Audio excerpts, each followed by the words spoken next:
This is Hannibal here with a big daily wrestling news update for you.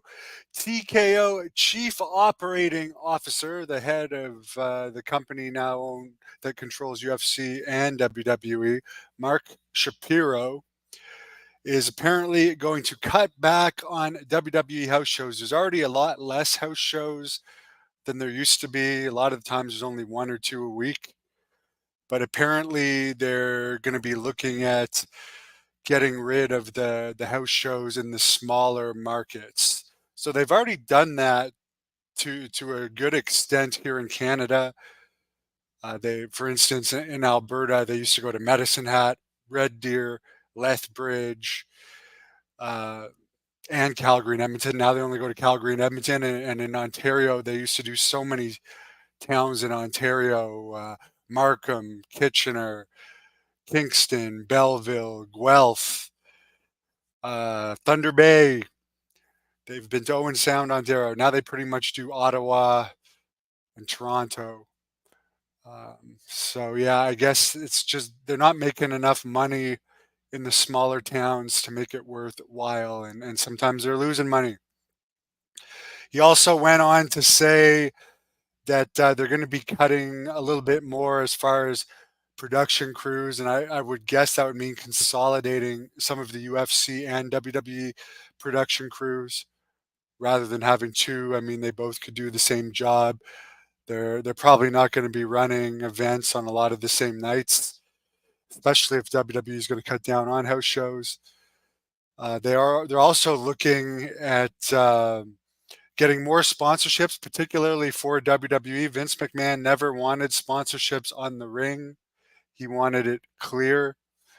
And Shapiro called this the Vince McMahon quote unquote manifesto for no sponsorships on the ring mat and other places around the ring. And he wants to have more.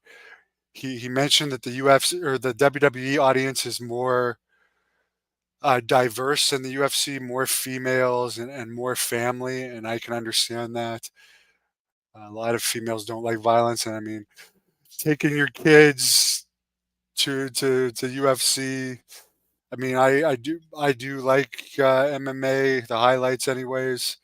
But taking young kids to that, I mean, that can definitely end up causing some issues.